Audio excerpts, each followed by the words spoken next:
You know it's a good podcast when you want to give joy and damn the negative reviews. I think only of the danger to your ego. Receiving reviews that say, quote, the hosts just make and laugh at silly jokes the entire time, end quote. We are what we are. What will we do? We'll cherish this podcast for as long as we live. You sound so final. I am Leo. Don't let those reviews keep you up at night. Too late. Yeah, same. I got a tattoo of that bad review, actually. Every bad review we get, we tattoo onto our bodies. So don't do it. It hurts physically. It hurts us and costs money. Remember we got that review that was like, they curse too much? Yeah. I think about that like twice a week. All the fucking time.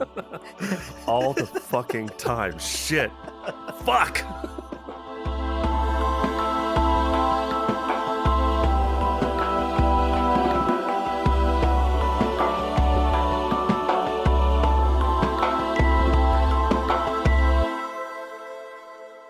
Welcome to Gom Jabbar, your guide to the iconic world of Dune.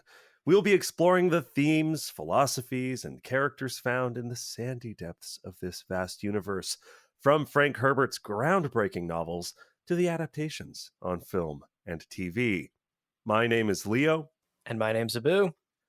And today on the show, we are continuing our sandy, dusty, TED Talky journey. Yes. Through God Emperor of Dune. Right. And fair warning, folks. Yeah. You're going to want to take the children out of the room for this one. Whoa. It is spicy, not only in sexual content, but also thrashy worm content. That's right. There are more than one worms thrashing in today's chapters. Heyo! Heyo! Woo! But hey, we're getting ahead of ourselves. Let's take care of some housekeeping, Leo, before we get into it. We're already getting too horny on Maine. True. As usual, today's episode will contain no spoilers beyond the pages and books that we've covered thus far. Yeah. So as long as you did your homework, as long as you did the reading for today, you're good to go. Indeed you are. And of course, a huge shout out to our Kwisatz Haderach level patron, Case Aiken! Yes, Case! Case! This could get deeply sexual, but maybe today we'll just say thank you. Yeah, I was going to say, if I found you in my chamber, the Aikens manufacture the door locks, I think we both know what would happen. Yeah, we know where that would go. It would be a heartfelt gratitude. Thank you. That's what would happen. A handshake, a firm handshake, and a smile. Thank you, Case, for your support. And of course, thank you to all of our patrons. Mm-hmm. To all of our patrons, if we found you in our bedrooms, we would say thank you and shake your hands. Yeah. If y'all were all in there at the same time, that's a lot of people. That's a lot of handshakes, if you know what we mean. It's a lot of handshakes, yeah. You gotta wear a glove, make sure you're protected. That's true. That's true. All right, that takes care of housekeeping. Y'all know the plan for these book club episodes. We will begin with a summary of today's chapters, then we'll dive into a couple of takeaways, and then finally wrap up with some yummy spice morsels. They are cooking in the oven as we speak. So, before we dive into today's reading, let's take a quick break, but don't go anywhere, folks, because we will be right back with more God Emperor of Dune. Yeah, you should stick around for that actual episode. Good idea. Welcome back, everybody. Hope you enjoyed your break. Thanks for sticking around for the actual episode. Yeah, hell yeah. Through the halls of the Citadel, headed toward his quarters. He's like, no, I'm so mad. And the reason for his anger is because he just left the cafeteria, same, after a tense standoff with Moneo. Not same. And Moneo, like, popped a squat at his little, like, dining table. Right. Uninvited. Just, like, out of the blue. Shoved his, like, plans that he was looking at aside. So aggro. And was like, bro, I've got a fucking message for you, man. God Emperor Leto, ever heard of him? Right. Doesn't want you to see Queenery anymore. Fucking stop. Yep. Quote, Such foolishness endangers us all, Moneo said. Nori is the God Emperor's intended. End quote. You hear what I said? God Emperor's intended. That's Did I those. stutter? Did I say Did Duncan, I? Idaho? Yeah. Duncan's like chopsticks midway to his mouth, like, this is a lot for mid-meal. Right. His udon is like slowly slipping off his chopstick. The whole time, just slowly falling. Yeah, the pseudo meat falling from his chopstick. Now, understandably, Duncan's like, no, I like her. Yeah. Throws a fit, and their argument actually becomes so disruptive. The entire room falls silent. Ooh. I got so uncomfortable during this chapter. Just imagining the major domo and the head of the guard like yelling at each other in a room full of fish speakers who are all just like quietly eating, kind of like side eye watching the conversation. Dad and Dad are basically fighting, right? Or Dad and Zaddy, right? Are fighting at the dinner table again. Oh man, awkward. Very uncomfortable, very awkward. I got big secondhand awkward vibes from this. For sure. Now, when Duncan realizes that everyone's listening, because obviously the room's fucking silent, he decides to double down on the drama and reminds Moneo of what the first Atreides Duke, Leto, I believe, used to say. Quote, they said, your liberties all vanish when you look up to any absolute ruler. End quote. And okay, Moneo... roll credits. I mean, that's the theme of this whole series. We just said it out loud. Listen, charismatic leaders from the first pages of the first book. Yeah. He's finally dropped the thesis. Now, Moneo, who had been like trying to urge him to check his like reckless behavior, right, is like, oh shit, that's the most reckless thing you could say. Yep. Within this Imperium. You're just saying that like the very nature of Leto's rule is inherently broken or wrong. Yeah. And that it's like enslaving everybody. And so he says, I wash my hands of you. It's so dramatic and delightful. And he storms away. He's like, fuck this. I'm out. You're going to die. I'm not going to be a part of it. Let's go. Now, he does let slip in this moment that the worm can overtake Leto. This is something that doesn't seem to be common knowledge. So it's pretty significant that he says it in earshot of all of these people. Totally. And he also mentions that it can overtake him, quote, at the slightest provocation, end quote. Yeah. Which we're well past slightest, I believe. Duncan has crossed the line beyond slightest. Yeah. We're into full-on provocation. The whole like, hey, don't fucking flirt with her. And he's like, all right, I'm going to flirt with her. And Leto's like, fuck. And he's like, it doesn't matter. I'm flirting. Yeah, big deal. He's super disobeying. It's not a good thing. Right. I also wanted to point out here that it is really notable, right? The fish speakers, someone who chapters ago, a fish speaker almost killed Moneo because she suspected that he was the one that upset Leto. Right. Like their loyalty to Leto is like unimaginably deep. Yeah. And here Duncan is in clear defiance of Leto. You know, he makes a comment, Moneo may not judge, but I do. Right. Yeah. Woo. And a few of the fish speakers, Duncan notes, they kind of smile at what he said. Like, we are seeing some of the fish speakers being more loyal to Duncan and more like immediately present with Duncan in his kind of headspace than they are to the God Emperor himself. Right. At least that's kind of how I read it. I don't know. Like I read that too. Yeah. Yeah. It seems like this unshakable, and maybe this comes back to, they were the wives of Leto and now they're not because Hui is here and Hui is the cause of all of this. And they sympathize with Duncan being like, she can't be the wife of the God Emperor. What the fuck's happening? And all the fish speakers are like, yeah, we're the fucking wives of the right. We're the wives of Leto. Like, what the fuck? What's happening? Again, the times they are a changin'. They are a changin', folks.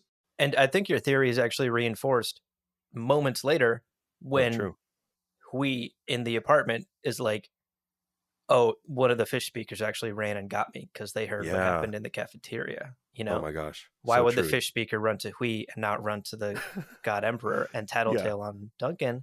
I think both happened. I mean, obviously, Leto found out what happened both in the cafeteria and presumably in the bedroom. Right. So the information got back to him regardless, but I think you are correct that there are some fish speakers who perhaps find their loyalty to Duncan Yeah. powerful enough to perhaps maybe sorta kinda question Leto. Yeah, I mean, there's two possibilities, right? It's like either there is real split loyalty, and some of the fish speakers in the room are like, I just heard the major domo of the Lord tell Duncan to stay away from Hui, but Yeah, I'm going to go get Hui and like summon her to Duncan's chambers right, because they should like have time to talk about this. Like, that's crazy disloyal to Leto. And then there may have been fish speakers in the room who went straight to Leto and said, hey, you should know that this happened. right. It's also possible Leto just heard the sex sounds down the hallway. He's like, I mean, how could you not? damn it!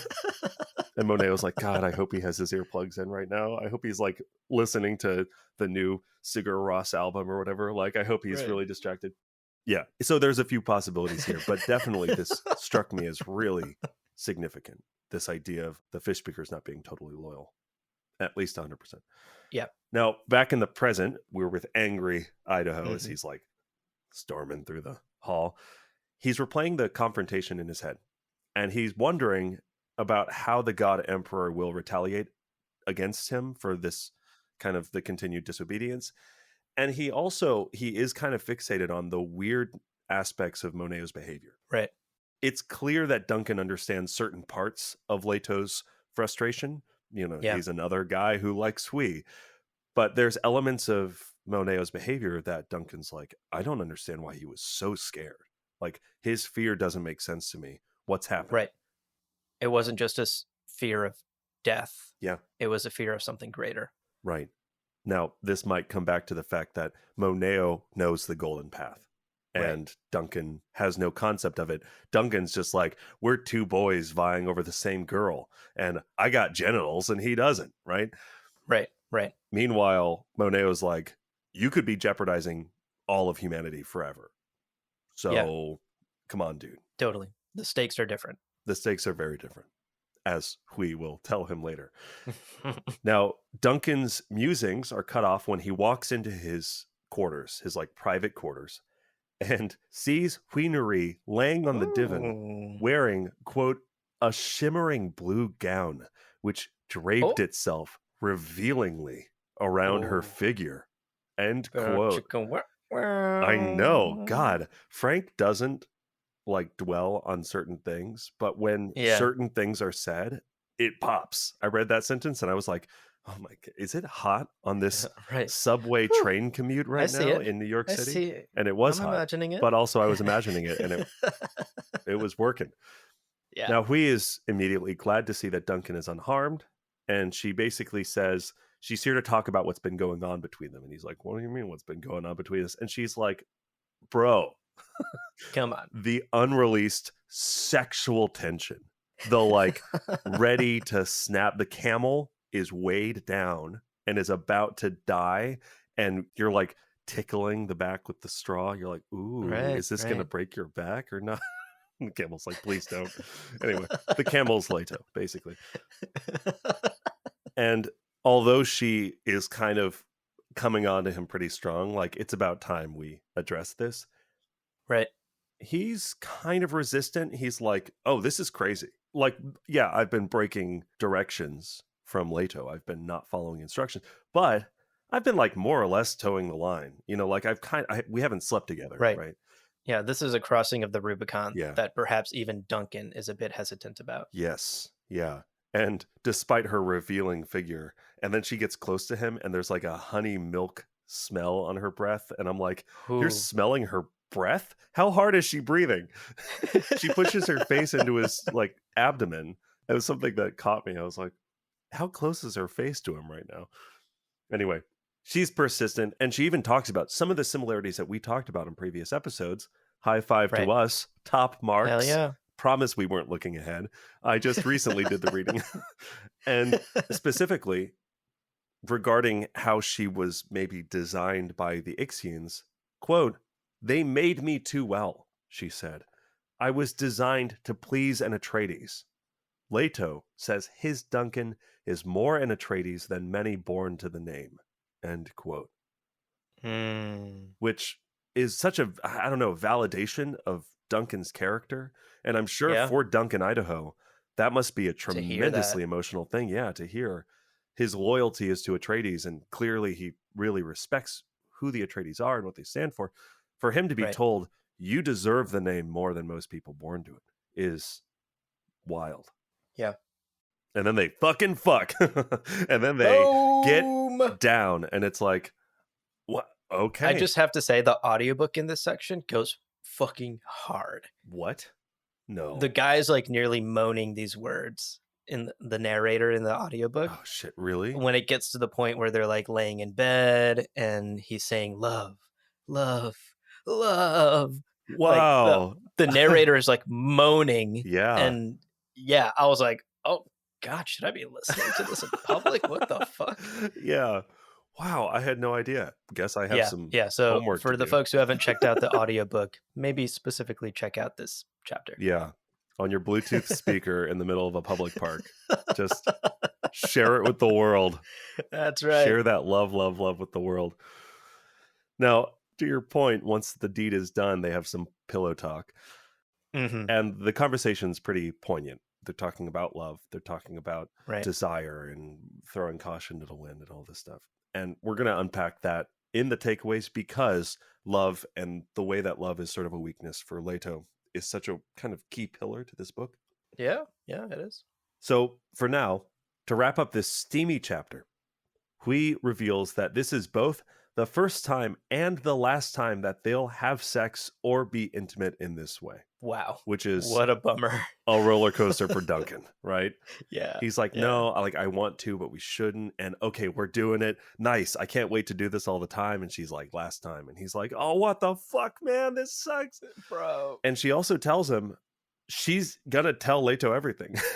Uh, She's uh, like, he's gonna find out. Duncan's like, how? She's like, I'm gonna tell him. how would he not find out? I mean, I'm gonna tell him about it. I'm gonna be like, yo. yeah, yep, And she knows that he'll understand. She knows that he needs Duncan and he needs her. And she kind of recognizes what Leto was saying to Moneo in the last couple of chapters. Like, he's in a corner. He can't really do anything about this. right. And this sucks, but, it is what it is. Yeah. And it's also his love for Hui. Yeah. He would not harm Hui in any way. And even she says here, harming you, Duncan, Right. would harm me. Right. So he, Thus, Leto loves me so much that he will not touch you yeah. because he loves me so much. And also, he recognizes he is inhuman, but I am still human and I still have my human physical needs. Yeah. And so I believe he will be understanding, and I believe his love will be enough to protect both of us. Now, regardless of her assurances that they're good, they're safe, it's risky, it's not a good idea. Unfortunate that it's the last time. He's Yeah. still terrified at what will happen when Leto finds Mhm. out. He's like, whoa, we definitely crossed a line and I'm not safe. What are you talking about? And also, why are you marrying him? Like, he's so caught Right. up on this. He's like, why would you marry him? And Yeah. When I'm right here, babe. I'm right here, babe, with my righteous hard body that you specifically was mentioned by Frank a few paragraphs ago. Like, the hard muscles of Duncan, Idaho. And she tries to explain, kind of hinting at the golden path, but not really saying anything outright. And she also mentions Leto's sacrifices. Quote, he has larger plans and larger needs. Needs larger than either of us have. End quote. Once again, the stakes. The stakes. Yeah. And Duncan totally doesn't get it. It's clear he's just like in Right. post-coital, like he's like vibing. And she's like, Right. no, like here's some like rational stuff. And he's just like, but babe, Babe, I just feel like we have such a connection, babe. did you not have fun? Like, I could go again. We I could can go give me like again. 10 minutes. It's been like 5 minutes. Like, let's go again. Yeah, he's not getting it. Right. And in the final words of the chapter, we can see also how difficult this is for Hui. Because again, remember, she was the one initiating their meetings. She's the Yep. one that entered his chamber by fucking picking the lock on the door. She Right. is the sort of action taker in all of this. She's initiating everything. Right. You can't tell me she didn't try at least 2 or 3 different lingerie on before picking the one Yeah. She's like, "Do I want the green sparkly gown or the blue sparkly gown?" It's, "Oh, Right, blue is right. more like the waters of Caladan." I know he's like a Caledanian name. Let's do blue. Let's do blue. And you're totally right. Like, clearly, this was sort of an intention of hers. And it's not because she just wanted to do a favor for him. Like, it's clear that she really, really wanted this and that she Right. really also loves Duncan, which is Yeah. a strong admission. Like, she loves Leto, but she also loves Duncan. She's clearly Right. a poly queen. And it's difficult for her. Like, this decision to commit herself to the God Emperor is really, really difficult for her. And in her own way, she's also making a sacrifice for humanity. Quote, "I never thought it would be easy to serve God," she said. "I just didn't think it would be this hard." End quote. Hmm. She said as Yeah. she stroked his leg. He's like, "It sounds really What? emotional what you're saying, but I'm horny again. I don't know what's happening." All I heard was All hard I at heard the was end hard. there. And yeah, can you blame me? I also wanted to point out here, we often fixate on Leto and his sacrifices and the Golden Path and all this stuff. But it does seem like a recurring pattern. The sacrifices that Ganima had to make in order for Siona to even exist. Like, Ganima had to decide to be a breeding Atreides for Leto's Yeah. Golden Path to work. Right. And we think about characters like Faradin, who also had to sort of acquiesce to Leto's demands. And we think Yeah. about characters now like Queen Nari, who's also making sacrifices. Like, we so often talk about these Atreidian people, Leto Atreides and Paul Atreides, but I'd be willing to bet, in my own kind of personal summation, that they wouldn't be able to do what they've done without the sacrifices of all these other really important characters who kind of Totally. see what they're doing and say, "Yeah, I'm going to help them out." And Totally. I think it's easy to look at Dune as sort of a story about these like individual superheroes getting all this shit done on their own, but it's a nice reminder in this moment that characters like Queen Nari are the reason that characters like Leto can do what they do. Absolutely. As much as it is a story of the Atreides and the big guys, it's also about the little guys that make it all possible. Okay, let's talk about chapter 36, our second chapter today. Indeed. We are back Yeah. with Leto and Moneo. Another meeting, this time down in the crypts. Yeah.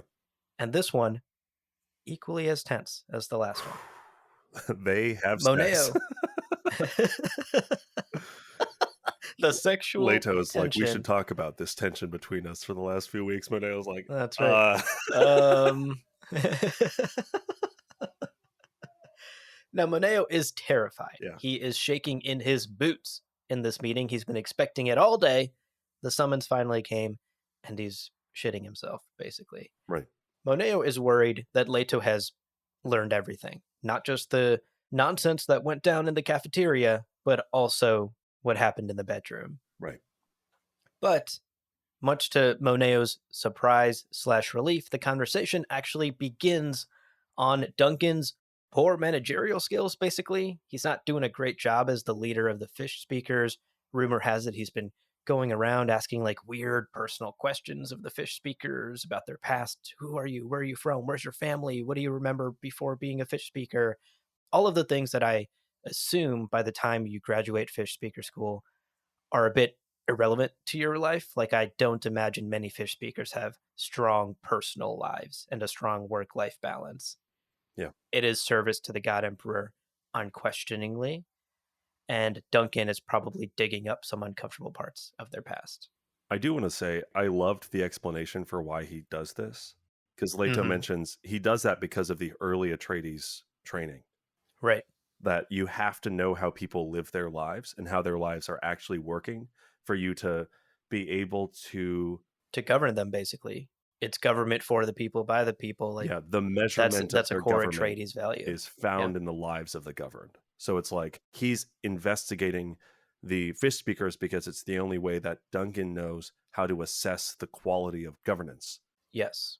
Right. Which Absolutely. also is like a very quiet, tip of the hat to Leto Atreides the First. Almost certainly was the sort of duke to like walk around his town and be like, "Hey, Castle Caladan random guy, like, how are you doing? What's your life like?" Because that's going to give me indications on how I'm doing. It's cool. Yeah, it's a very idealistic, democratic mindset. Yeah. And the Atreides have certainly embodied that, and Duncan has inherited some of that mindset. The best way I know what's going on around me is to talk to the everyday person Right. and get their take on it. Now, the conversation, of course, returns to how quickly they can get a replacement, because at this point, Leto is way fucking over this Duncan in particular. Let's get the replacement ASAP. It turns out ASAP is at least 2 years from today, because again, making a Gola is difficult Supply and chain complicated. issues, COVID-19, it's COVID, like yeah, everything was right, delayed. Yeah. right. The Suez Canal's blocked again.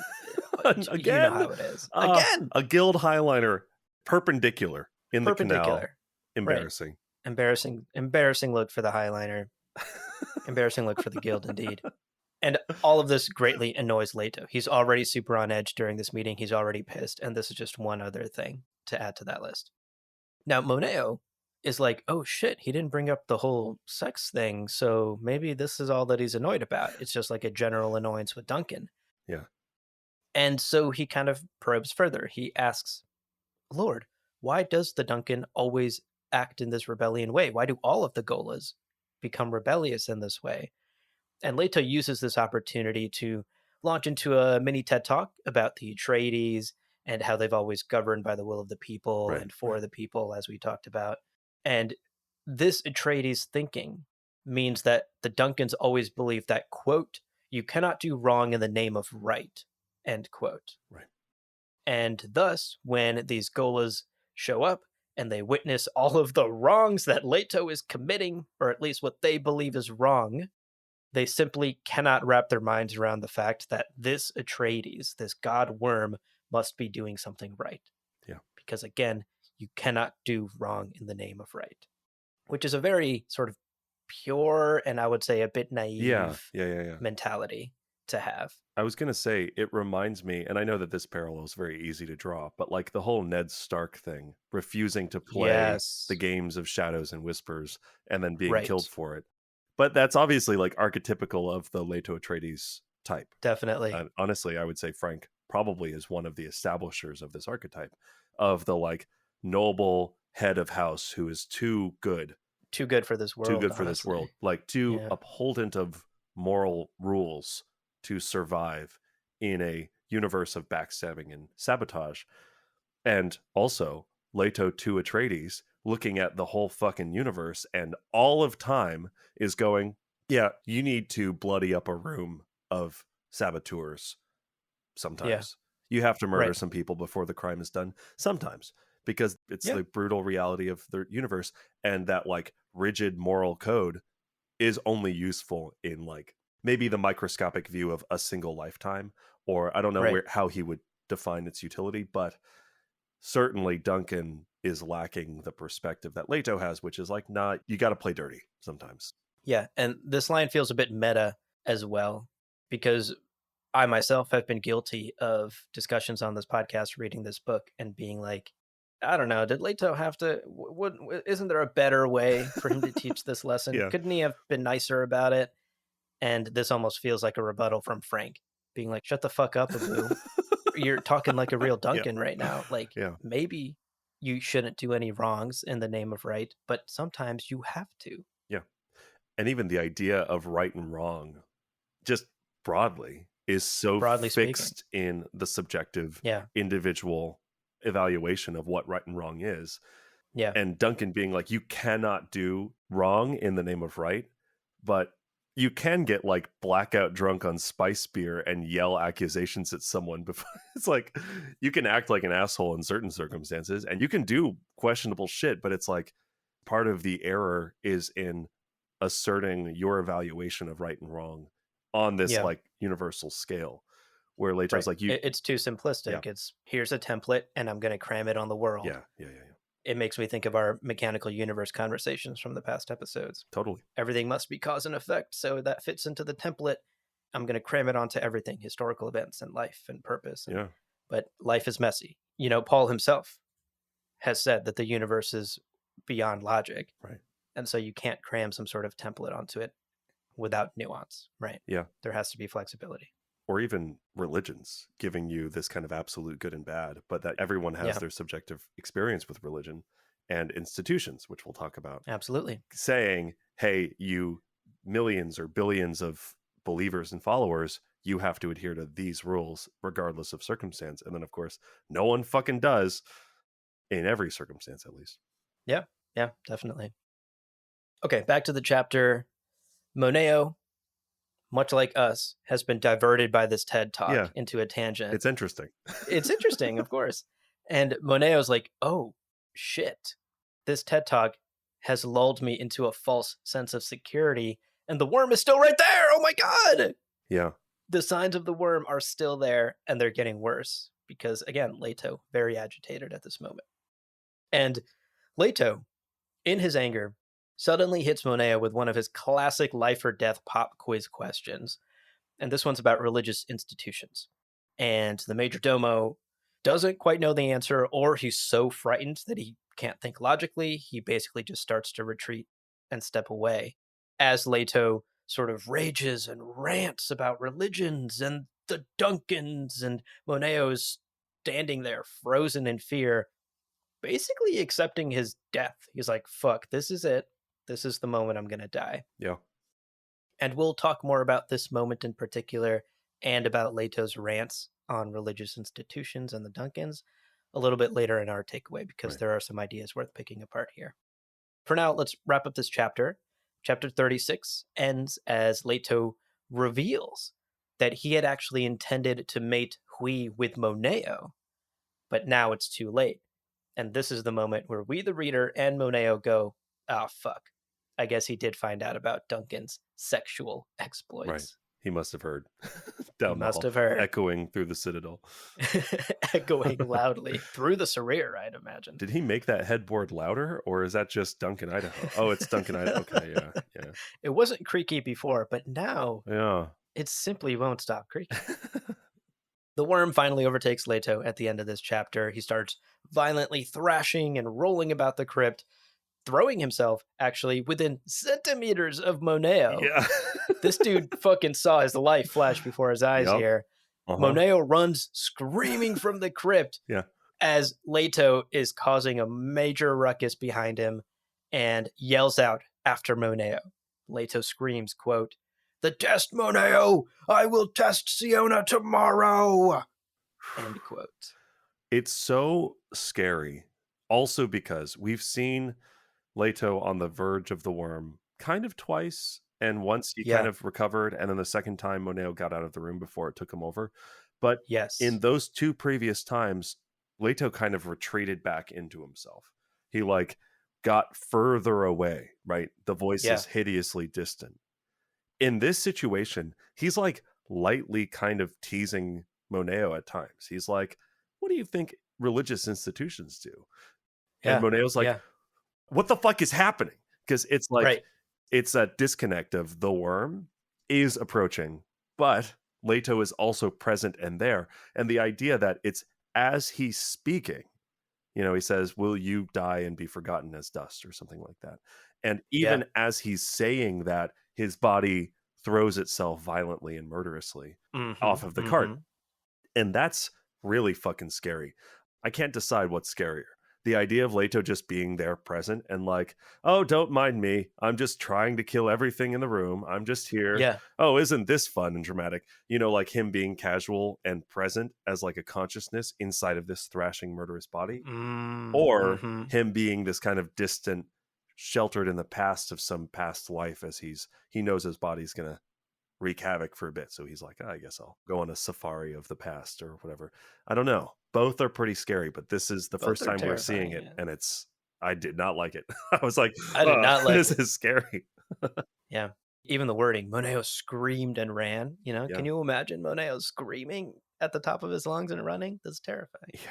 No. And it's also that sentence, without any warning, even as he spoke, Leto's body convulsed in a thrashing roll, which heaved him from the cart. The speed of it, the monstrous violence, threw him within centimeters of Moneo, who screamed and fled across the crypt. It's like, as I read that sentence, I was like, Moneo's dead. Moneo's dead. Moneo's dead. Moneo's dead. Moneo's not dead. Moneo's running. Run, fucking run for it, Moneo. Run, bro. Yeah, So exciting. What terrifying. an exciting sentence. Yeah.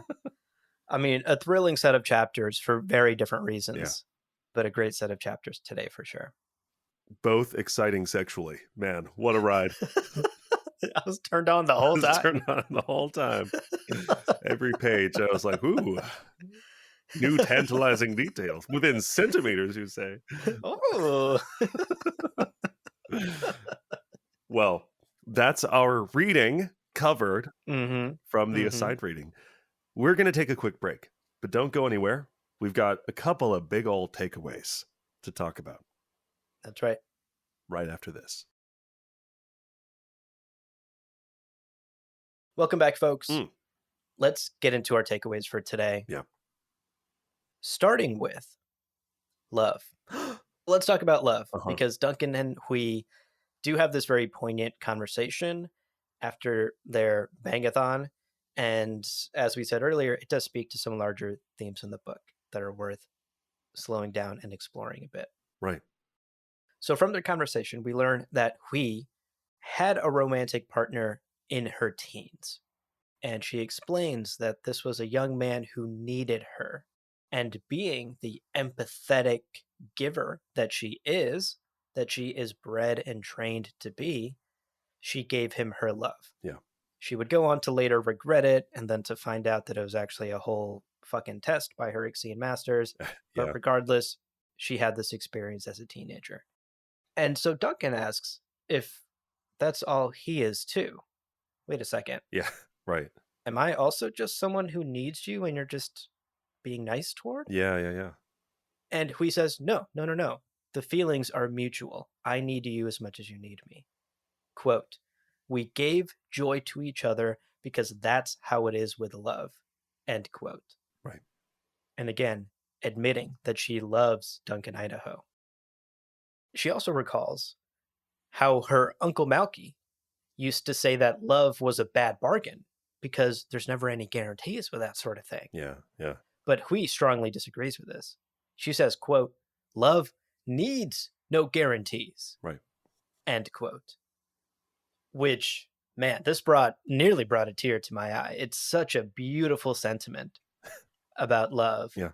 And it's one that personally rings very true for me. I strongly believe that Hui is correct in this moment. Love is not some sort of contract, it's not some sort of negotiation. Love is a leap of faith. And love is ultimately about giving. It's more about giving than it is about receiving. Right. And I think that's what makes Hui so attractive to people like Leto and Duncan. And I think that's where her philosophy of love comes from as well. She is a giver, she is empathetic, she is understanding, she is emotionally mature. And what she says to Duncan here really resonates with me. It's also interesting because she so clearly uncouples, I think for a lot of people, the definition of love and especially the experience of love with a partner, especially in like a heteronormative society, it's coupled with this idea of ownership and belonging Yeah, and certainly. exclusivity and things like that. And her definition of it and how she's kind of living within this explanation of love is about recognizing maybe the base way that you feel about someone and giving them joy, and that idea, as you're saying, of giving and not expecting or demanding reciprocity, Yeah, but then also not coupled with like, I believe that she also loves Leto. And so far, absolutely. what she said has not ruled that out. She's not like, I love you, Duncan, and not Leto, which is kind of the classic in a lot of like romantic books. That's the thing. Who do you love? Very Yes. seldom do they go, both of you? What are you talking about? You're Right. using a weird definition of love. Like I love both of you. So it is Yeah, very interesting to think about, like, this book in the fucking 80s is exploring and explaining this concept of love that is so pure. It fits within like modern polyamorous settings that like definitely. personally I struggle with, but like realistically, I know quite a few people who have found happiness uncoupling from older, maybe more traditional definitions of this emotion. Yeah. It's like weirdly very forward thinking of Frank in the 80s. Yeah. Yeah. It's a beautiful sentiment. And I think it can also be applied to a monogamous Oh, couple as totally. well, Yeah, because yeah. as you're saying, so many relationships and the idea of relationships and so many rom-coms from the 90s and early 2000s that we were all raised on are based on this idea of like ownership. Does he get the girl? Does he Is get that her? her guy? Does he Does own her at get the end of right, this right? fucking Like show?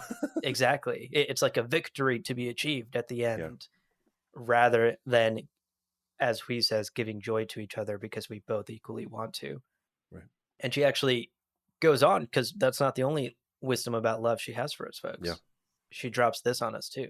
Quote, you know it's love when you want to give joy and damn the consequences. End quote.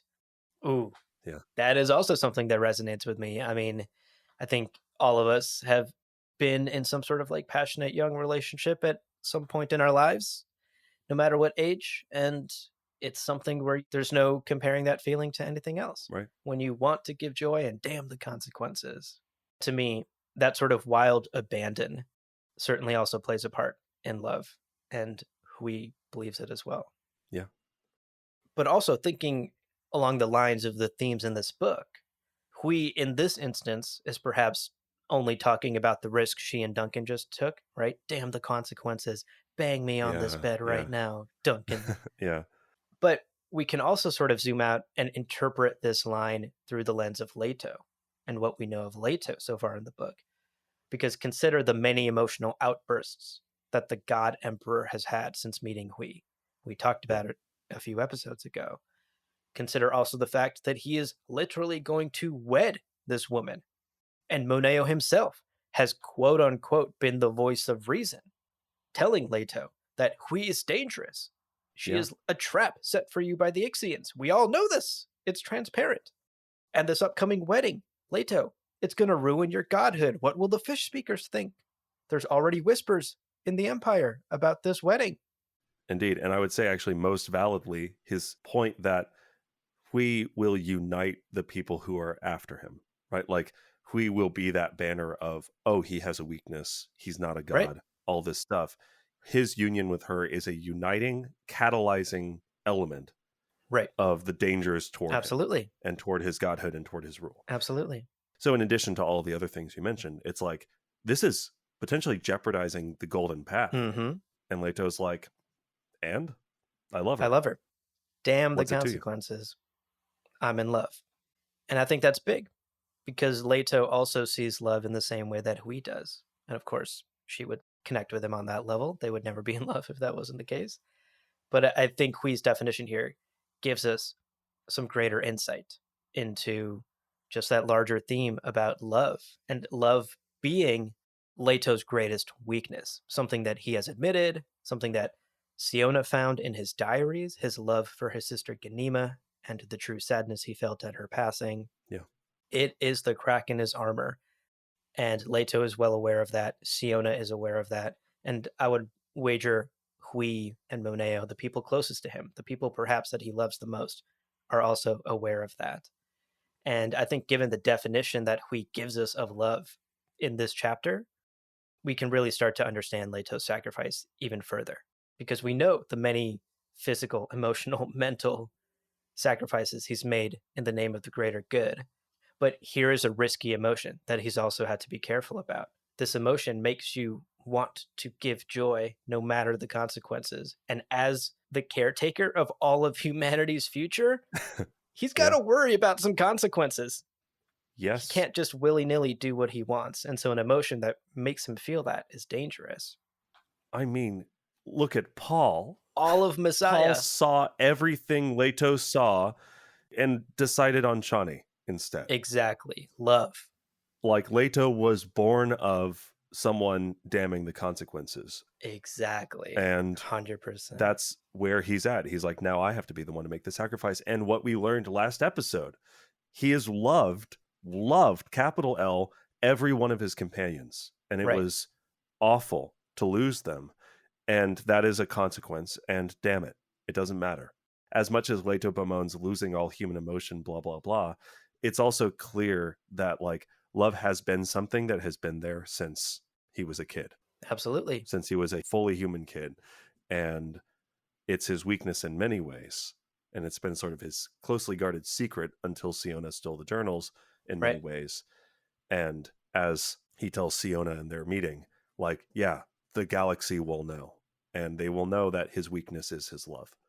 Yep. And that's another consequence that, damn it, whatever. Yeah. And they'll be able to use it against him. Yeah. Another instance that I was thinking of that really illustrates how love could be dangerous for the God Emperor Yeah. to really wallow in too much is back a couple of chapters ago after that bloody attack on the embassy where he didn't know whether Hui had survived. After that attack, Leto and Hui are talking, and he gives her the option to back out of the wedding. This is how dangerous it's going to be when you're married to the God Emperor. You're free to back out of this. I'll give you that choice. And in the moment, he's really struggling with his desire to protect her. The best way to protect her is to distance her from himself. Yeah. But also his deep love and affection for her. He also wants her close. And he recognizes the danger in this thinking.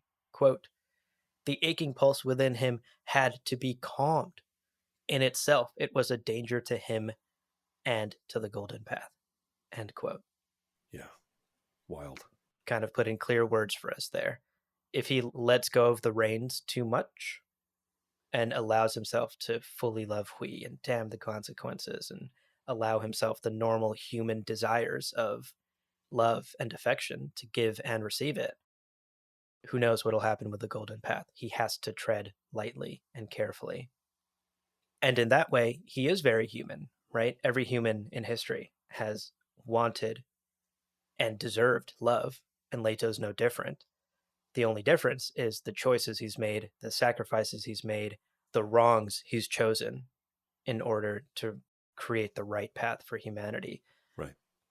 He has to be much more careful than any human in history, because if he allows himself to love and be loved with wild abandon, it endangers everything. No pressure. No pressure. No pressure. No pseudo meat steaks. Nothing. Yeah. It's wild stuff.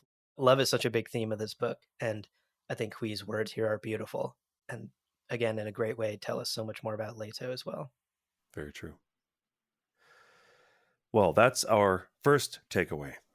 Mm-hmm. Our second takeaway is this kind of second mini sort of TED Talk thing that Leto goes on about the kind of master-servant relationship. Mm-hmm. Mm-hmm. And, before this angry TED Talk, Leto explains that all of the Duncans take issue with basically the same thing. They have problems with Leto because they believe the God Emperor has taken the universe hostage. Yeah. Sort of those naive thoughts that Siona voiced in Goigoa become the sort of like operating belief of Duncan as well. Like, oh yeah, no, we're all prisoners. And we also see then where Duncan has evolved in his personal journey through this book, where in Goigoa, he's like, that's not, you can leave. What are you talking about? And now he's like, but I want to see her, like he's also finding himself now hitting the limits of what Leto does and doesn't allow. Yeah. And Leto explains in this chapter how no one can succeed by taking hostages. No one can succeed. It is a form of enslavement. Mm-hmm. And the universe does not allow for this human to own human situation. Right. No institution or government can survive long doing that. Again, because of maybe some constant quality of the universe. He says the universe will not allow it. And I take his word because he's seen quite a bit of the universe. Yeah. Or human nature, Yeah, or the quality of human nature, indeed. And Moneo's like, thanks for I appreciate you telling me that. Thank you, sir. Right. And Leto's like, don't fucking thank me. Be smarter. Fuck. And he's like, pop quiz. Oh no. Pulls out his Glock, loads it, puts it to his head. This is Muad'Dib's Glock. That's right, bitch. On your knees, Moneo. Answer this fucking question. What do religious institutions perpetuate? Moneo's like, I don't know. I read the wrong chapter last night. I thought it was being tested on chapter 11 and it's chapter 12. And Moneo's, as we said, shaken in his boots. Just shaken. And Leto answers his own question. It was a trick question. Quote, religious institutions perpetuate a mortal master-servant relationship, Leto said. They create an arena which attracts prideful human power seekers with all of their nearsighted prejudices, end quote. Woo. Heavy Bars. Bars, Leto. It's heavy. It is heavy. It's a big idea. It's a big statement. I honestly do not blame Moneo for not nailing that word for word. It's a lot. Yeah. And he's setting up this idea that religious institutions establish a hierarchy. They create within mortals, within the mortal realm, this who's more powerful than who. And there are the people who serve and the masters who rule, but all underneath God, like underneath this concept of God. Right. And naturally, this attracts the power hungry. Like, What this is like, oh, look, there's a position that I can take where I'm still a human, but I get to rule all those humans. Fuck yeah, let's do it. And they then can place themselves in these ruling positions. They can work their way toward it. I remember seeing a video, CPG Gray did a really great video on YouTube about if you wanted to become the next pope, how to do it.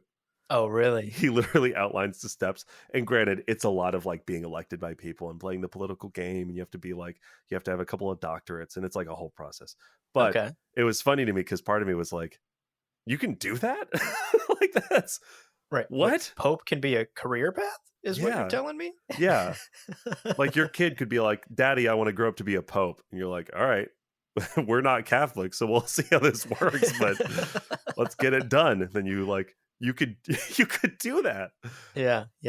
So I don't know. That idea is really interesting to me. And I also want to double down on Leto's point here, because I was raised Tibetan Buddhist. It's not really a theistic belief system. Some are, some aren't. It varies wildly. Yeah. But I've seen institutional religions from an outside perspective my whole life, and I've always fucking wondered at that, because like, I don't have issue with an individual having a personal relationship with whatever deity revealed themselves to you as a person, right? You say, I and Vishnu have this relationship, or you say, I and Jesus have this relationship, or you say, I and Allah, or whoever the deity is. I'm like, hell yeah, dope, cool. But then religious institutions will put someone, just another fucking guy born in goddamn Johnson City, Texas, on stage. The most holy city. The most holy of cities, with a population of 1,200. I Googled small towns in Texas. And they'll scream, God spoke to me and told me to tell you these things. Yippee-ki-yay! Put your money in the bowl. God needs your $27.50. And I'm like, what the fuck is this? Like, who is this deity who is deciding that guy gets a private jet, like a fancy watch? Why is the message of this deity, we should go back in time like 35 years to when men were really the rulers of everything, and there wasn't all this question of equality and, oh, people should be able to love who they love. Ew, gross. My deity thinks that that's bullshit, as I was told by that guy who has a private jet, who stands on stage and yelled it at me. Right. I don't understand. Like, no judgment to personal faith, but when you're in like a room full of people and you're just being told what to think, it's always rubbed me the wrong way. And so looking at this message from Leto, that he's saying, oh yeah, the institutions perpetuate a master-servant relationship among humans. They create systems in which people rule people as masters and servants, which is a type of slavery. And it's like, yeah, absolutely. That's kind of how it seems. Right. Why didn't this book fix society in the 80s? So weird, so strange. Also, I wanted to add that I think a lot of people, or at least folks that I've spoken to, both online and in person, will often write off Dune as a series and these books because they are deeply religious, and they're like, oh, this is an anti-religion series. Frank Herbert hated religion and hated God. Sure. I would argue that that is both incorrect and also an oversimplification. Yeah, it's kind of a straw man. Because as Leto, once again, is speaking here and saying directly, it is the institutions that create the master servant relationship. Yeah, Leto is not speaking out against any god and yeah, not making any statement on God is real, God isn't real, religion is bad, religion is good. Leto, in this instance, is saying the fucking institutions yeah, are the ones that create this false master servant relationship and enslave people to other people. And that, in and of itself, is abhorrent. It goes against the very nature of right. the universe, against the very nature of human beings to be enslaved in this way. So I would argue that the problem that Frank slash Leto have with religion is not the religions themselves. Frank is inspired by many different religions in his books all Totally. throughout. Yeah. It is the institutions that prop up around the religions. It is the false messiahs and the, dare I say, charismatic leaders that many religions prop up Yeah. that Frank and Leto take issue First with. time hearing of that term. What an idea. Yeah. It's almost like if I was in charge of a religious institution, I would want to make synonymous your questioning of me a questioning of God. Right. It's almost like if I wanted to stay in power, I would make it a cardinal sin for you to question the validity of my institution. Yeah. It's almost like when religion and government are in the same cart. Yeah. Yeah. You don't notice the cliff until you're over it or something. Yeah. Whatever Benny Gesserit Whatever that Benny axiom. Gesserit axiom was, fucking, that was 4 books Good ago. I can't reference. remember. Good reference. That was pretty good. No greater tragedy could befall all of humanity to fall into the hands of saviors. Indeed, indeed. Yeah. Now, Leto goes on. Right. You thought he was done spitting bars. Nope. He's got more. Quote, the Duncans know in their hearts that I have deliberately ignored the admonition of Muhammad and Moses. Even you know it, Moneo. End quote. Mm-hmm. And Moneo, shitting his pants, is like, yeah, no, wait, yes, sure. Like, has no idea. He's confused. Right. This whole chapter, Leto's saying his things, and Moneo's just like, can I run now? Is it, Yeah. would he be upset if I ran? Because I want to run. Mm-hmm. Maybe if I run slowly. Maybe if I walk out. It's fine.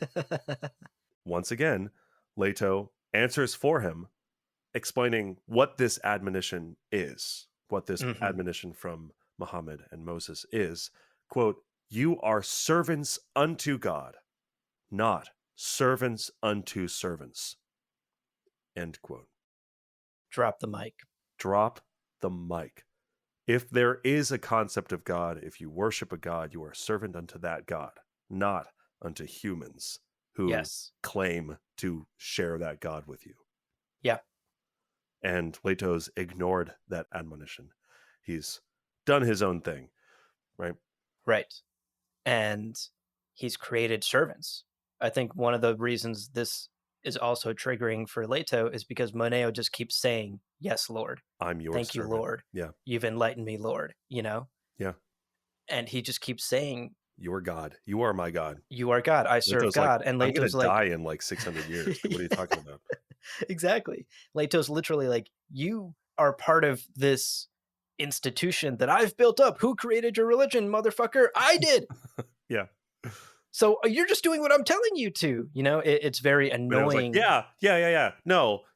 Which one do you want to hear? Right. Whichever. Yes. Whichever you want to hear. I'll say it. Exactly. And, you know, we've joked before and talked before about how Nayla and Moneo and the servants of Leto are all just like sort of yes-anding zombies. And this drives Leto insane because he needs to teach humanity to not do that. And it's the rebellious people like Siona and perhaps even Duncan that Leto admires more. Or like young Moneo, who was a rebel. Young Moneo, right, who's now been squashed. It's that movement, like Stilgar became a bureaucrat under Paul. It's that movement of the strong, independent mind, who is exactly who you need in a system that you want to like make sure it's working for the good of all, who then deteriorate under that system of power and become under the sort of groveling, mindless sycophant that they are. Yeah, absolutely.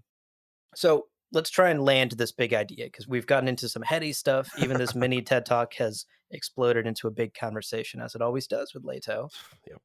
But what I'm reading here, Yeah. outside of the things we've already talked about religious institutions, I think what Leto is trying to say here is that the Duncans instinctively know that he is not God. Yeah. And they reject the very idea that an Atreides would even claim to be a god. That is perhaps outside of their nature, or that they would commit all of these wrongs in the name of some godly right. And Leto himself fully recognizes this. We've talked about this throughout the book. He Right. knows he has created this false religion and he is not any sort of deity, but he also knows that it is his role in the Golden Path to play a deity and prop up this false religion. Again, Leto is a reminder to all of humanity against the dangers of power hungry tyrants and self proclaimed messiahs who trap humanity in their charismatic leadership. He is serving as the ultimate and the final lesson in this regard. And servants like Monea and Nayla, as we've discussed, can't see through this charisma. They're just like, yes, Lord, no, Lord. What is that? What do you want me to say, Lord? Yeah. Yeah. But people like Siona or the ever skeptical Duncan Golas do see through the facade, do see through Leto's godhood to the truth that we, the reader, understand because we're in Leto's head. We know that he is doing this as part of a larger lesson. And the Duncans instinctively understand that this is not right. They sort of instinctively perhaps already know the lesson. It's also funny because I think for all of the times we've seen Leto directly asked, "Are you God?" He's been like, "They say I am." He's And never said yes to his credit. Yeah. he's not being like, "Yes, I am God." I mean, Yeah. he certainly acts the part during Sihanouk and during these different situations, For but sure. For sure. it's almost like he is betting on the rebellious people to like call his bluff all the time, and then they begin to And nobody fail, does. and then Nayla and Moneo just kind of go, "No, I'm pretty sure he's God." Yeah, no, Yeah. he's God. He's God. He's Oh, God. no. You Right? God? Right. And he's Yeah. like, "They say I am," and they're like, "That's not a no. That's not a no, Okay. baby. He's God." You know, Yeah. That's a great point. Leto's like, "Ugh, all right, guess I'll try again next time." Yeah. Yeah. Good point. I also wanted to highlight another angle here because Mm-hmm. I was thinking about all this, right? To your point, I don't think Frank is writing against God, against religion. Yeah. Yeah. He's writing against religious institutions. And one of the sort of common denominators here is that, like, even within Christianity, you have lots of different faiths and sects. And you could say there are different belief systems that kind of culminate in like different gods, almost like different versions of the same God or whatever. Yeah. And thinking about each person's individual, like what is God to each person, I can't help but think about Moneo on the balcony with Duncan early on. I think it's one of their first meetings, says that Chance is to Leto, quote, "That's his God," end quote. Like Yeah. Leto's God is Chance. And so if the Abrahamic admonition that was mentioned earlier, right, to serve God, not serve servants, what does that mean for Leto? Leto should serve chance. He should serve randomness and not people. Yeah. In Leto's chapter with Siona, he says his responsibilities to humanity is a type of servitude. It's a type of slavery. Literally, he says it's a type of slavery. It is my responsibility to serve you all to the best of my lordly abilities. And I would see this like Abrahamic admonition for Leto, meaning don't meddle, let the universe, let the future unfold according to chance. And Leto's ignoring it and saying, no, the golden path, this one possibility, this one future thread is going to be the thread we're on, and I'm going to make it happen. And that's also part of his sin against God. That is the wrong. If right is defined as going along with these lordly admonitions from these deific figures, his wrong is like, I'm going to ignore the dictates of my God in order to do this thing. And then, of course, from Duncan's perspective, that is inexcusable. You can't do wrong in pursuit of right. Mm-hmm. So I don't know. I kind of like that angle to all of this as well. The idea that throughout all of this, Leto does have his own form of faith and his own form of belief. And then with that in mind, there is all of this kind of deeper meaning to some of these sentences. And then once I started thinking about it like that, it becomes notable how often I see certain words repeated in certain places where it says, oh, yes, owning a person is a type of servitude, is a type of slavery. And then earlier he says, I'm a servant of, and my slavery to you is this. And it's these words repeated over and over again in these really like meaningful conversations. We know that Moneo has talked about this idea of chance, and Leto knows that parts of what he's doing is wrong. He hates himself for many of the things that he's doing. We've talked about that self hate that he expresses. And I think it's correct that he realizes that he is going against the admonitions of God and God's real prophets by walking around and tampering with chance Right. as a false prophet and as a false God.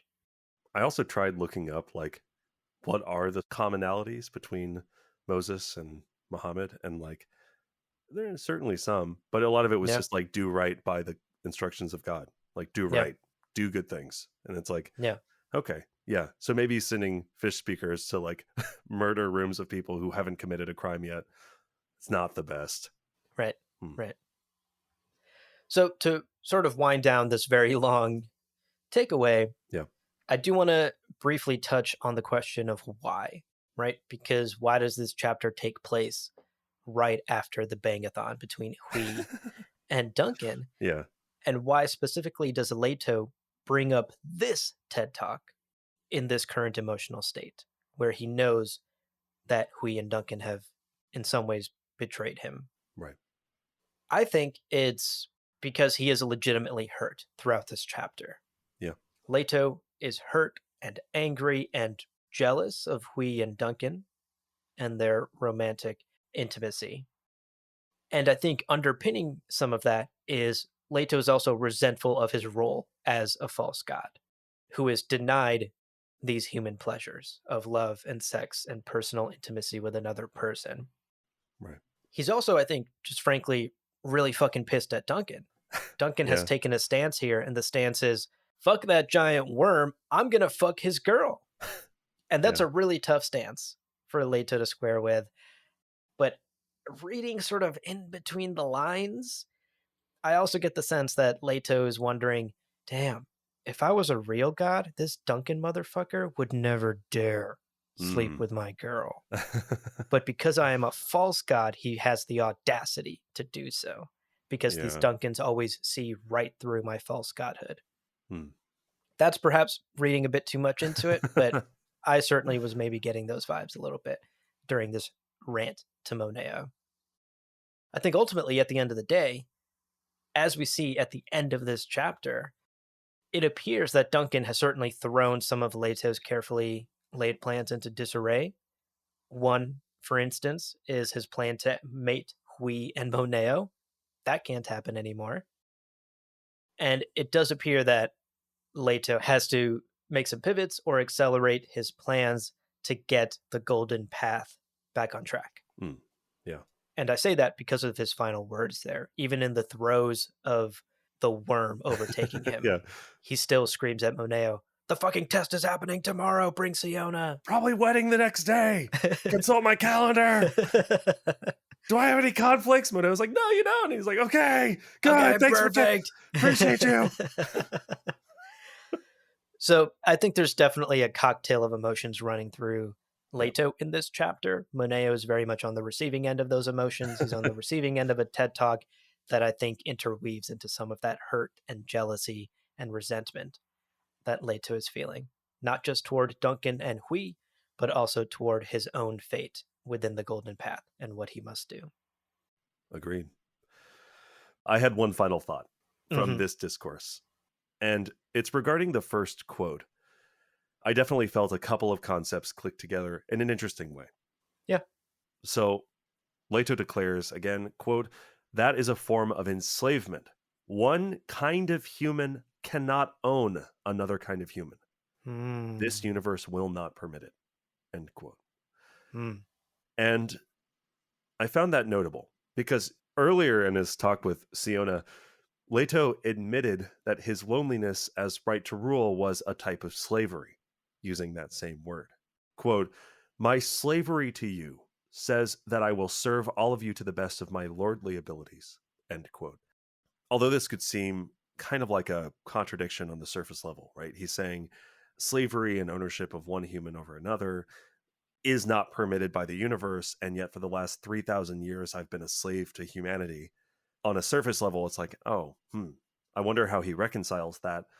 But then he also mentions multiple times losing his humanity and Yeah. referencing humanity as a thing that he is now apart from and distanced from. He is no longer human. His humanity is something he misses.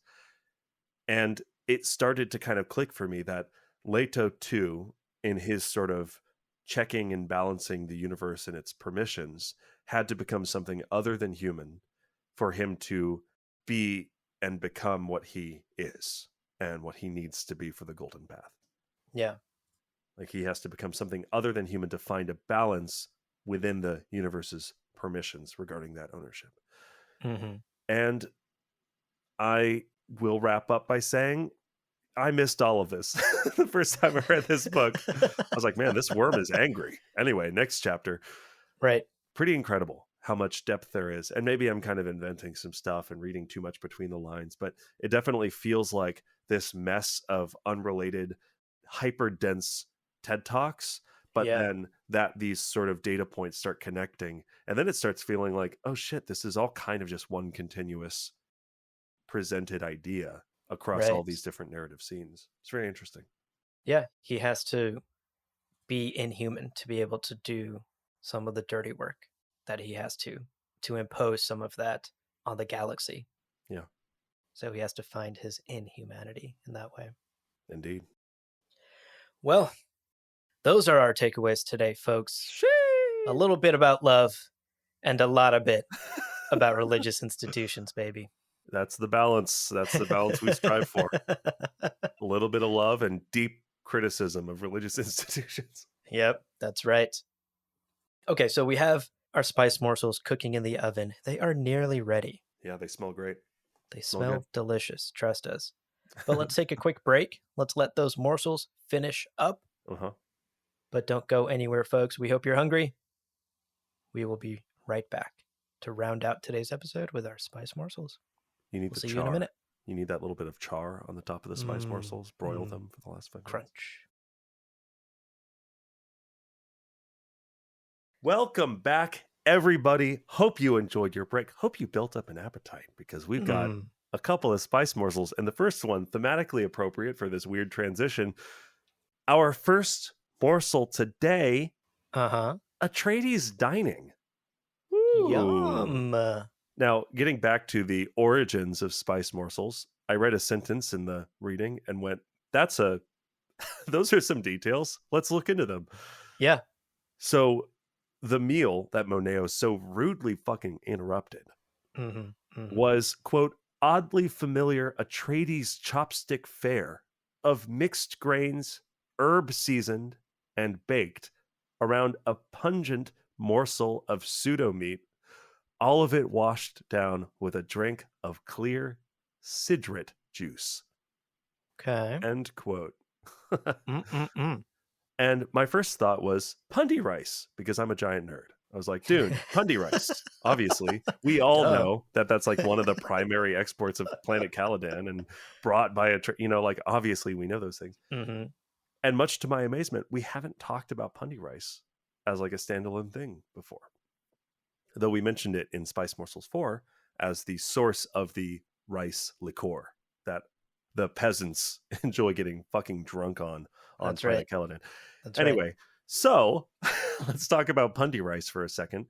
The Dune Encyclopedia gives it an entire entry. It's like 3 pages long to summarize some of the big points. Pundi rice was brought with House Atreides to planet Caladan and then again to Arrakis, but back in the year 8677 AG, which is the year that House Atreides was given planet Caladan. Yeah. And it very quickly became a staple food of Caladan. Like Caladan is a rich, lush planet, but pundi rice became one of the staple foods. Now, pundi rice is a variety of annual grass, and it's grown very similarly to rice. Seeds are thrown by hand onto soil. After about a month, they are seedlings, and then they are transplanted to fields that are submerged and then picked and harvested by hand. So we can almost basically picture exactly rice farming, and that's pundi rice. Now, all of this works except when House Atreides moved to planet Arrakis, a famously dry and dusty place. The Right. idea of like rice fields, not really an option. So at the time, although pundi rice was served in the like Arrakeen Palace at dinner and things like that, it was being imported from Caladan. It was actually being brought from off planet. I wanted to point out though, the rice in this meal that Duncan's eating is almost certainly a type of pundi rice because by the time of God Emperor of Dune, quote, a new breed of pundi rice became a staple food of that planet, and quote, that planet being Arrakis. Wow. So by the Okay. time of Leto II's empire, pundi rice is still a staple food of Arrakis, but it's a new breed that was engineered to be basically like faster grown and requiring less water. Just because, yeah, rice fields are kind of a pain in the ass unless you live in like very specific parts in the world. Yeah. So all of that's very cool. All of that's very fun. It's nice to see pundi rice that was with House Atreides in 8,600 AG, right? Like 7,000 years ago, 6,000 years ago, Yeah. still being eaten and enjoyed by House Atreides a few planets later. Pretty cool.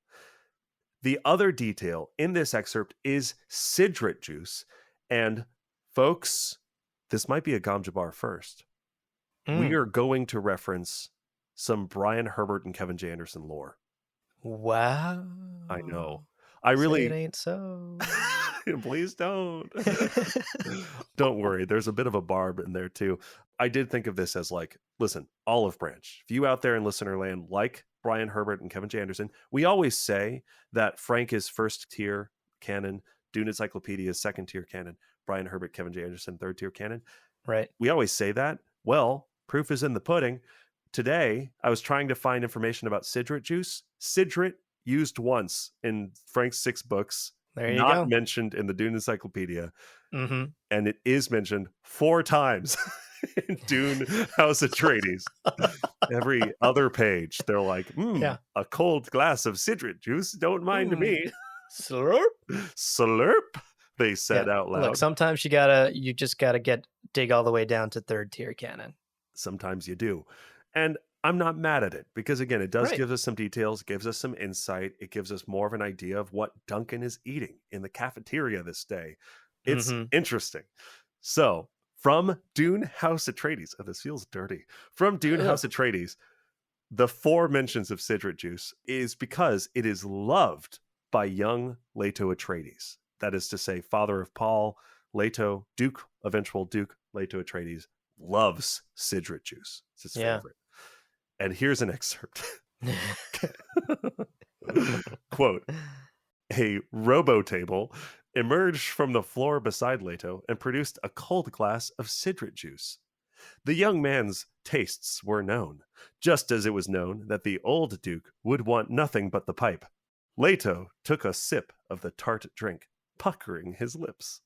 End quote. Oh, okay. I read that and immediately out loud to myself, alone in my apartment, said to myself, Robo table.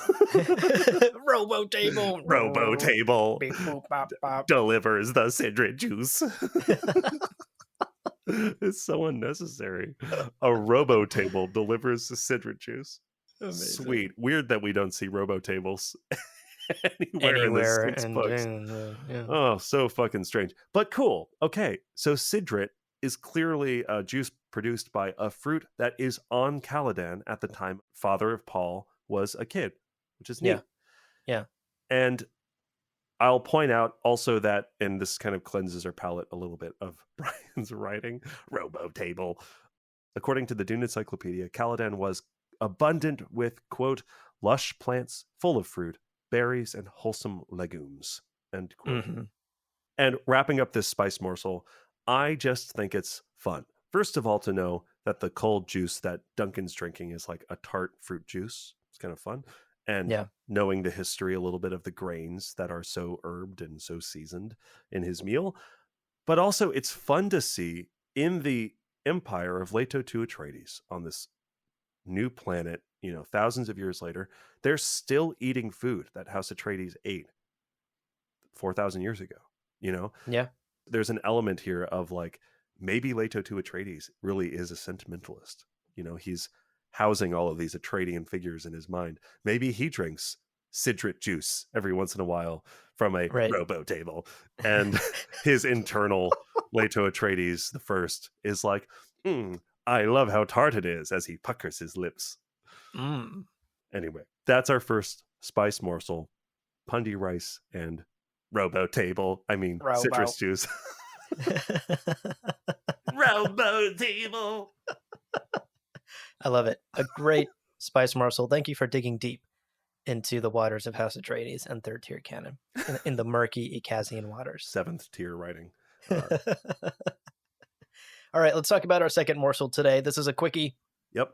Ixian palm locks. Mm. So in today's reading, Hui Nori slips into Duncan's room in her lingerie, remember? Woo!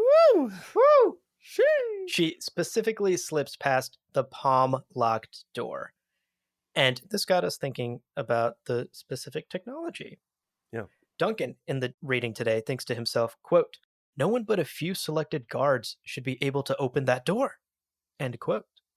Yeah. And Hui tells Duncan and us that, quote, "Ixians manufactured those locks," end quote. Which makes sense. Naturally, palm lock technology falls within the techie Silicon Valley specialty of Ix. Yeah. So them having created these locks is totally on brand. And while Frank doesn't dwell on the details of this technology like we would like him to, Yeah. we did notice a subtle evolution of this tech. And it's always fun to see the progression, the very quiet, in the background world building progression of things like this in the Dune universe. Yeah, totally.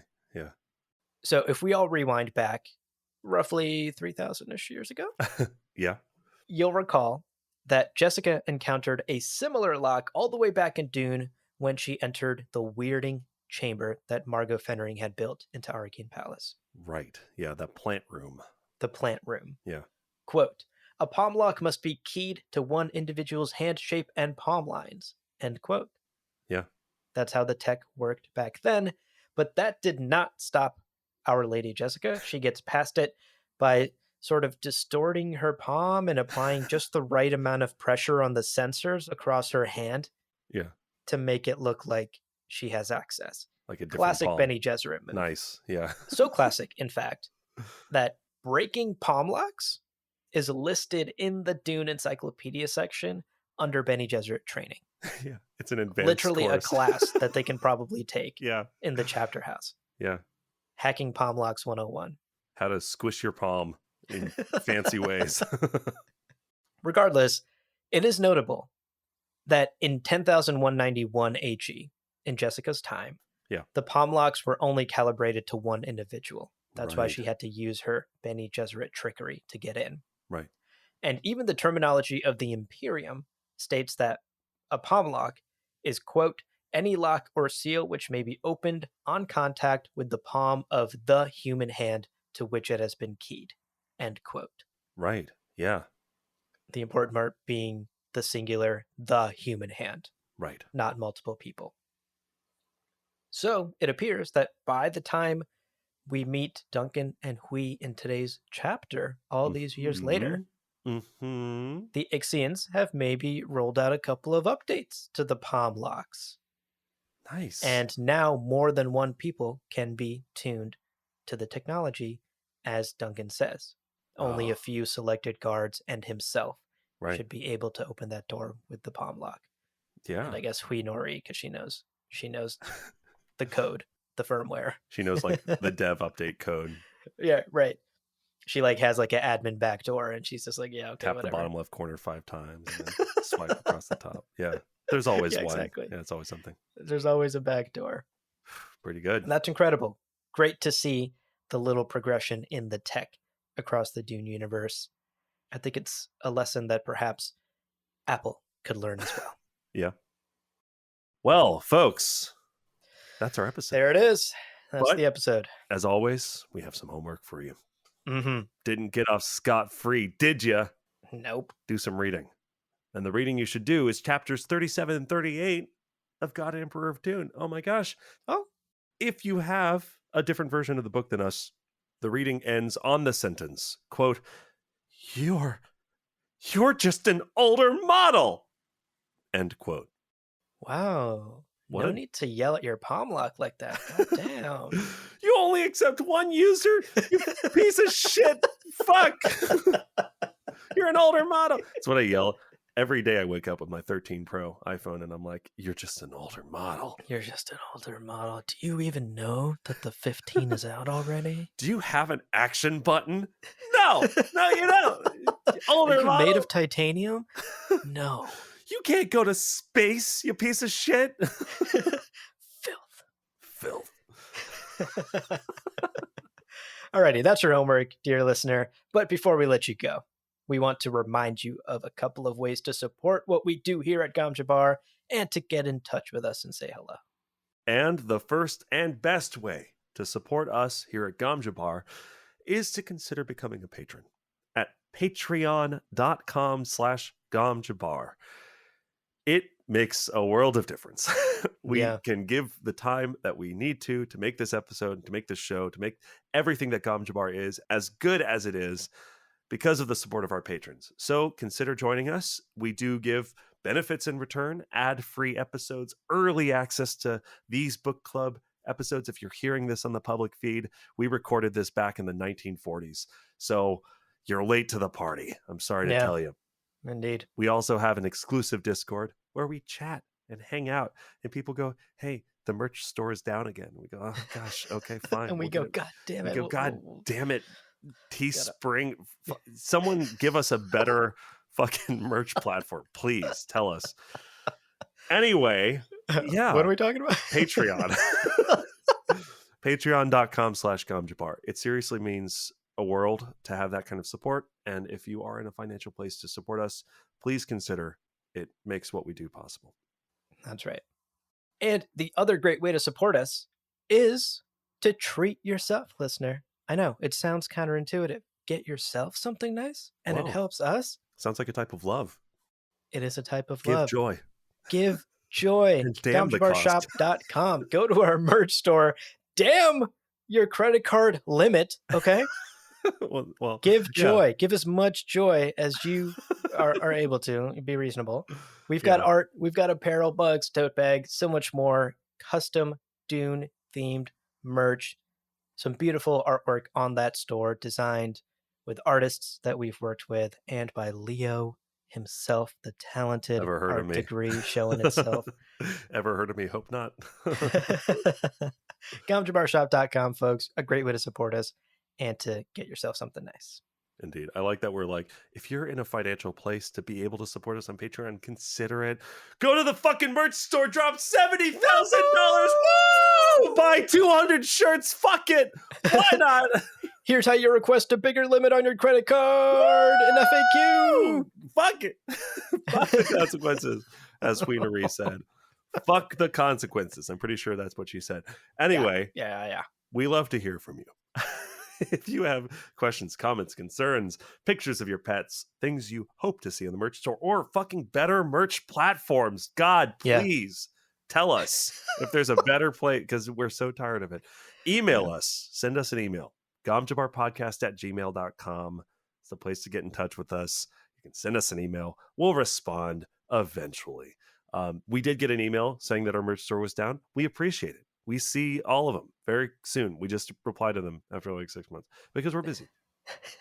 gomjabbarpodcast@gmail.com. That's the place to reach us. That is right. Well, anyway, I'm gonna go try to do a firmware update on my Palm Lock, and luckily, I've got a cold drink being delivered to me by Robotable. The fog machines and the.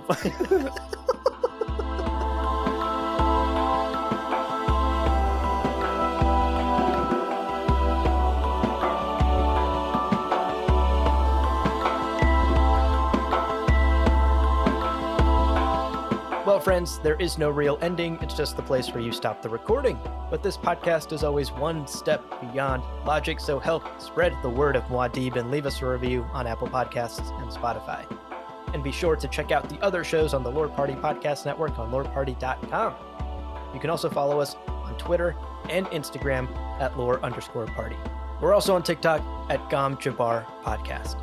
Thank you so much for listening, and remember, whoever controls the podcast controls the universe. We'll see you on the Golden Path.